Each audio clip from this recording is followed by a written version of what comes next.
to Bangla City SATV News. This is Nuri Alamin with the headlines.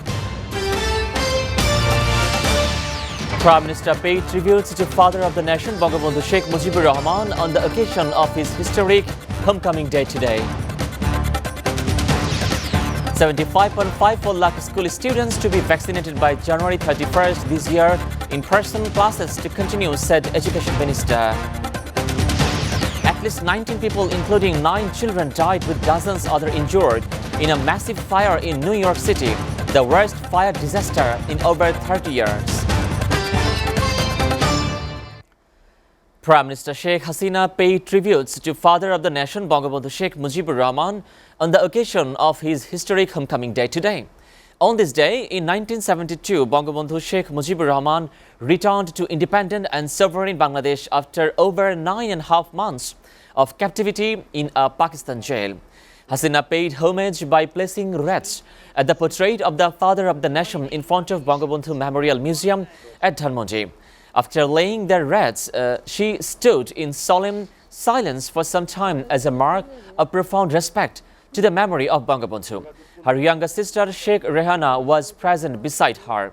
Both offered Fatiha and Munajat at there.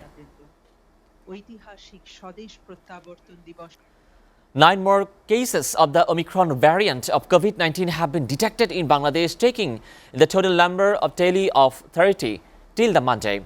Reports said the new patients infected with Omicron include 6 females and 3 males. Earlier on December 11, Bangladesh reported its first 2 cases of the Omicron variant in 2 members of the Bangladesh women cricket team.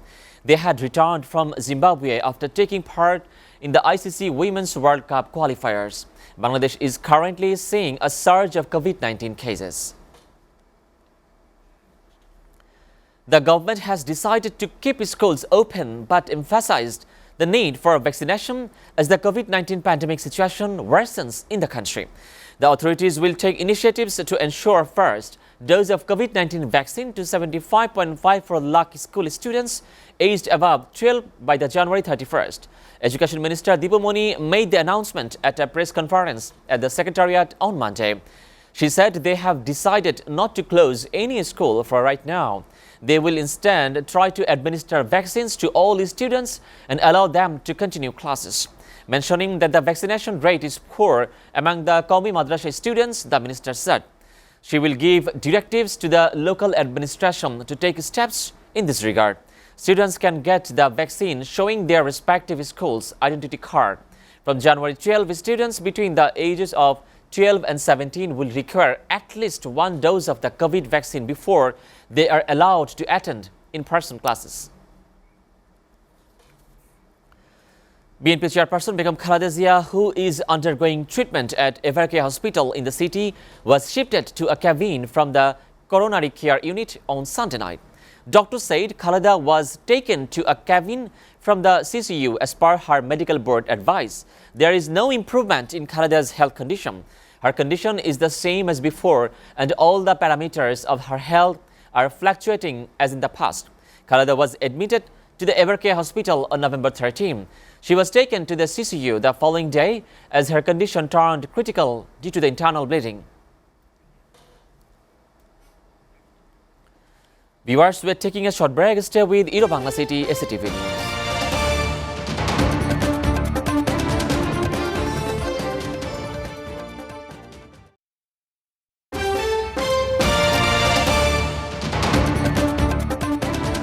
Welcome back, and you are watching Bangla City SATV News. Now we bring you the international story updates. At least 19 people, including 9 children, have been died in a massive fire in an apartment in New York City. This is reportedly the worst fire disaster in over 30 years in the area. Local media reported the fire broke out in a duplex on the 2nd and 3rd floor on a 19-story bronze apartment building at around 10:05 a.m., leaving more than 60 people injured. While an electric space heater is being blamed for the tragedy, local authorities are looking into the exact cause. A court in Myanmar sentenced ousted leader Aung San Suu Kyi to 4 more years in prison on Monday after finding her guilty of illegally importing and processing hoki-tokis and violating coronavirus restrictions, a legal official said. Suu Kyi was convicted last month on 2 other charges and given a 4-year prison sentence, which was then halved by the head of the military-installed government. The cases are among about a dozen brought against the 76-year-old Nobel Peace Prize laureate since the army seized power since last February, ousted her elected government and arresting top members of a National League for Democracy party. If found guilty of all the charges, she could be sentenced to more than 100 years in prison. Kazakhstan authorities say violent riots have stabilized in all regions of the country following the deadliest outbreak of violence in 3 decades of independence.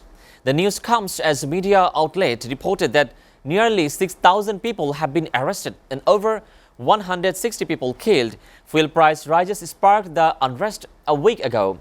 They quickly spread to other large cities with riots erupting and police opening fire on protesters. The country's interior ministry said the unrest caused around $200 million of the property damage. It also added over 100 businesses and banks were attacked and looted, and over 400 vehicles are destroyed.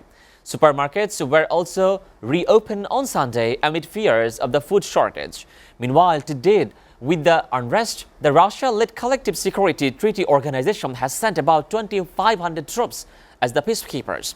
In addition, Russian President Vladimir Putin said he will remain in constant contact with his Kazakh counterpart and hold an emergency video conference on this matter.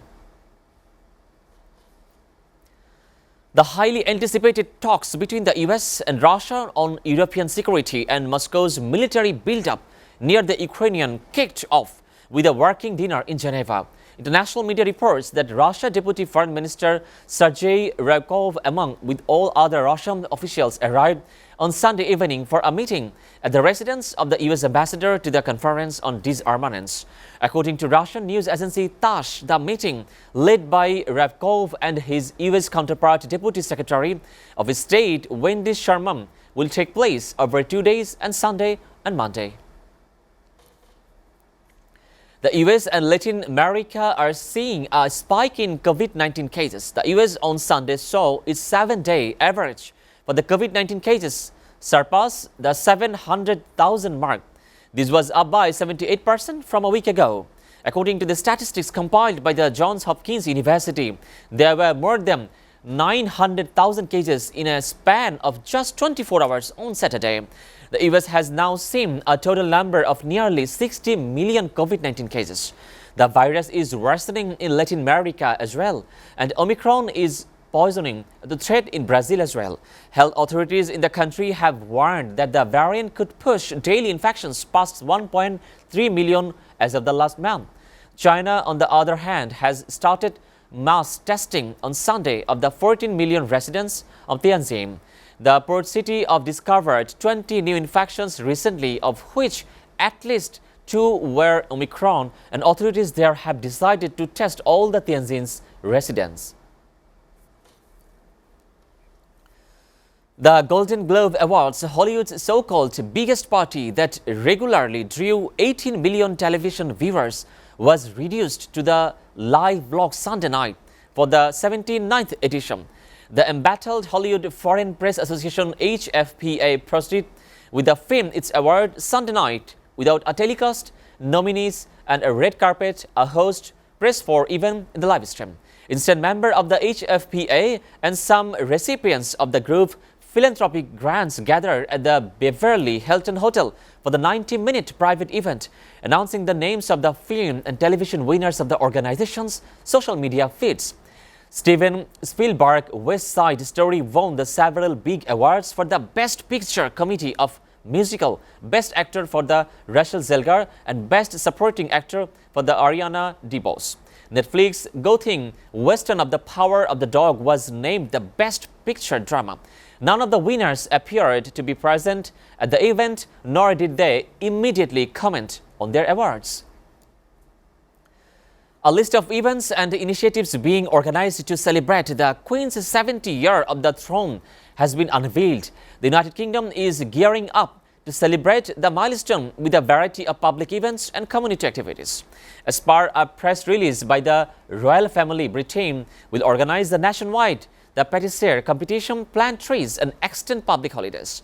The Platinum Jubilee will be an opportunity for people everywhere to enjoy a sense of the togetherness, Queen Elizabeth II had said in the Christmas Day message. It is pertinent to the mention that Queen Elizabeth II in 2022 will become the first British monarch to step into her platinum year of rhythm. The Queen had acceded to the throne on 6 February 1952 after the death of the father King George VI. Born in April 1926, Her Majesty was just 25 when she took over the duties of the state. Bangladesh is in follow on the Christchurch test. Mominul's team was bowled out on 126 in reply to New Zealand's 521 runs. New Zealand lead by the 395 runs at the end of the second day. From the beginning, the batsmen of Bangladesh fell in the face of the cannon of the Kiwi Pacers. The team lost 4 wickets for 11 runs. Sadman, Naim Sheikh, Shanto and Mominul all failed on this day. Little the Mirage couldn't repay the trust. Shohan and Yasir Ali Rabbi formed the middle resistance. When the Shohan returned with 41, he broke the 60-run partnership. After 55, Rabbi was out. The wall of resistance was broken. Except Shohan and Rabbi, no one could touch the double-digit horse. Trent Boult took 5 wickets. Earlier on, New Zealand declared at 521 for 6 in the first innings. From Latham was dismissed for the 202 with a double century. Devon Conway returned to the dressing room for 109 runs. Also the second day, New Zealand got a big collection of the unbeaten 57 runs by the Tom Blundell. Bangladesh is ahead of the 2-match series by winning the first test match. An Australian judge ruled on Monday that Novak Djokovic be released from immigration detention immediately, finding the government's decision to revoke the tennis star's visa to enter the country was unreasonable. Judge Anthony Kelly ordered Djokovic be freed within 30 minutes and his passport and other personal documents returned to him, rekindling the world #1's bid to win a record 21st Grand Slam title of the upcoming Australian Open. Lawyers for the federal government told the country's main immigration minister was reserving the right to exercise his personal power to again revoke the Djokovic visa. Before ending, we go through Bangla City SATV News headlines again. Prime Minister paid tributes to father of the nation, Bangabandhu Sheikh Mujibur Rahman, on the occasion of his historic homecoming day today. 75.54 lakh school students to be vaccinated by January 31st this year in person classes to continue, said Education Minister. At least 19 people, including 9 children, died with dozens injured in a massive fire in the New York City, the worst fire disaster in over 30 years. You are up to date with the Bangla City SATV News, and to know the latest news, visit www.satv.tv. Stay with SATV.